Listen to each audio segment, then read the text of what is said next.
Salut les champions, salut les championnes, j'espère que vous allez bien. Aujourd'hui on se retrouve pour une toute nouvelle vidéo. Ça y est, 2025 est officiellement clôturé. C'est pourquoi j'ai décidé de créer les Tennis Awards 2025 masculins. Dans cette vidéo, vous allez découvrir qui a été le top, qui a été la surprise, qui a été l'éclair de génie et qui a été le flop de cette année 2025 sur le circuit masculin. Avant de commencer la vidéo, j'aimerais vous dire un énorme merci, un énorme bravo pour le challenge précédent qui était d'atteindre les 26 abonnés avant le 1er janvier 2026. Je pense qu'on était autour des 36 abonnés dès les 24 heures après la sortie de la vidéo. Franchement, c'était incroyable. Merci beaucoup. D'ailleurs, voici le prochain challenge. Si sous cette vidéo, il y a un minimum de 15 commentaires, vous obtiendrez un deuxième point. Et je vous le rappelle, à partir de 5 challenges réussis, ce sera mon tour d'effectuer un défi qui sera proposé dans les commentaires. Donc foncez, déglinguez-moi les commentaires et nous, on est parti pour la vidéo. Et nous commençons tout de suite par le top. Je pense que là, il n'y a pas de débat. Je parle évidemment de l'Italien Yannick Sinner qui a encore sorti une saison masterclass. Cette saison, c'est quand même 58 victoires pour 6 petites défaites. C'est 15 matchs en salle, c'est 0 défaite en salle. Franchement, encore une saison stratosphérique de Yannick Sinner avec, on le rappelle, 2 grands chelems cette saison. Une finale à Roland-Garros qui se joue à rien du tout. Derrière, évidemment, il y a Alcaraz. Encore une très bonne saison. Malheureusement, pendant l'absence de Yannick Sinner, j'ai senti Alcaraz beaucoup plus faible. Il n'a pas réussi à s'imposer lors de l'absence de Yannick. Là où il avait le champ libre, il n'a pas réussi à exprimer son plein potentiel. Donc Alcaraz sans Sinner, c'est compliqué. C'est pourquoi Yannick Sinner pour moi est premier. Je vous rappelle qu'en septembre, Alcaraz c'était 1000 points à défendre alors que Sinner c'était 2800 points.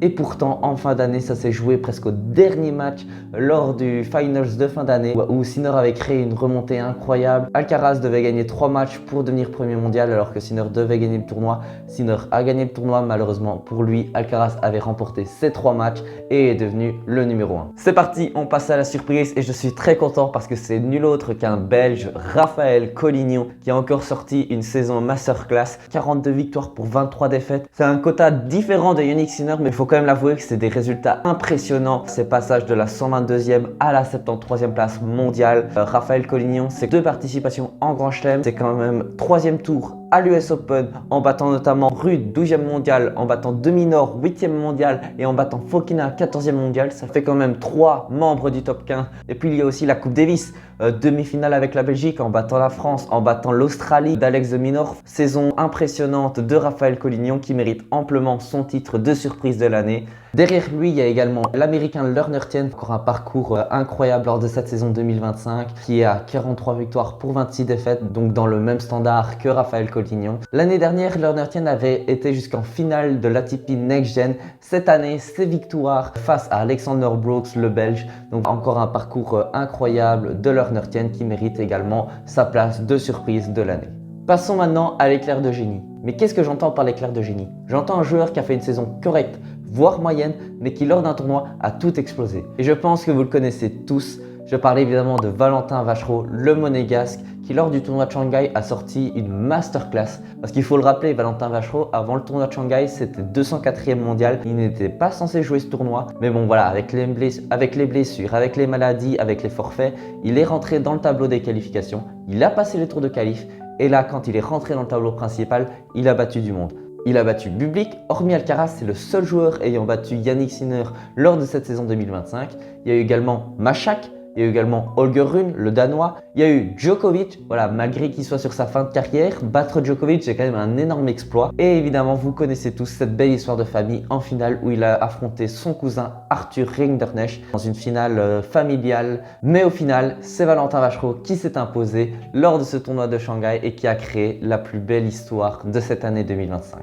Vachereau, c'est 204e mondial avant le tournoi. À la fin du tournoi, il passe à la 50e place, soit un up de 150 places qui est vraiment incroyable pour un joueur qui mérite amplement son titre de Shanghai et son titre d'éclair de génie lors de cette année 2025. Maintenant, nous allons passer à une étape un peu moins amusante, le flop de cette année 2025. Et nous allons commencer par le grec Stefanos Tsitsipas qui voilà depuis quelques temps régresse. Il a gagné un tournoi en mars mais après silence radio. Je sais qu'il y a eu les blessures mais bon, quand on connaît le niveau de Tsitsipas, c'est compliqué. Cette année c'est 22 victoires pour 18 défaites. Ça fait beaucoup, ça fait pas un bon ratio lors de l'année 2025. C'est le passage de la 11e place mondiale à la 34e place, c'est une énorme régression. Quand on connaît le niveau du grec, se retrouver au-delà de la 30e place, c'est irréaliste. Mais il n'y a pas que lui, j'ai décidé d'en mettre 2 en flop parce que malheureusement il se bataille un peu cette place de flop lors de cette année 2025. C'est encore un autre membre de la génération 1990-2000.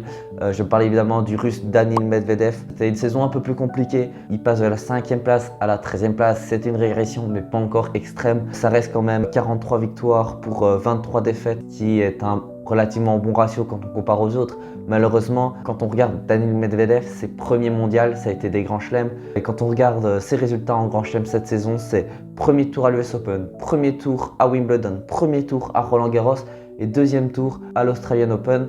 Voilà, c'est des résultats qui ne doivent pas arriver pour un joueur du calibre de Danil, qui a eu aussi les Masters 1000. Cincinnati, New York, Miami, la tournée américaine a fait extrêmement mal à Danil Medvedev, qui a dû se rabattre sur des tournois à plus petite valeur qu'il a gagné, donc c'est pour ça qu'il a quand même malgré tout un bon ratio. Mais voilà, quand on connaît Danil Medvedev, se faire sortir au premier tour lors de 3 grands chelems sur 4 et se faire sortir au deuxième tour sur les 4 grands chelems, c'est un niveau catastrophique du russe. On le rappelle même qu'il a perdu contre Lornertien qui a été une surprise, qui est un très bon joueur, mais quand on s'attend au niveau de Danil Medvedev, c'est une saison très compliquée pour lui. Voilà les résultats lors de l'année 2025. Je vous propose de faire les pronos pour l'année 2026, ce qui me permettra de faire le comparatif entre ce début d'année et la fin d'année 2026. À nouveau, on verra qui sera les tops, qui sera le flop, qui sera le joueur à suivre et qui sera la révélation de l'année prochaine. Nous allons commencer évidemment tout de suite par le top. Là, je pense qu'il n'y aura pas de débat. Yannick Sinner restera le meilleur joueur. Je pense qu'il reprendra sa place de numéro 1 pendant l'année et il finira l'année 2026 premier joueur mondial. L'Italien va récupérer des points. Malgré ces 3 mois d'absence, ça fait des points que l'Italien n'a pas pu récupérer. Donc je pense que là, il va se déchaîner, il va aller récupérer beaucoup de points. Il va creuser l'écart entre lui et Alcaraz. Et je ne serais pas étonné que Sinner remporte les 4 grands chelems ou ne fût-ce que 3 grands chelems. Peut-être qu'Alcaraz donnera tout pour Roland Garros.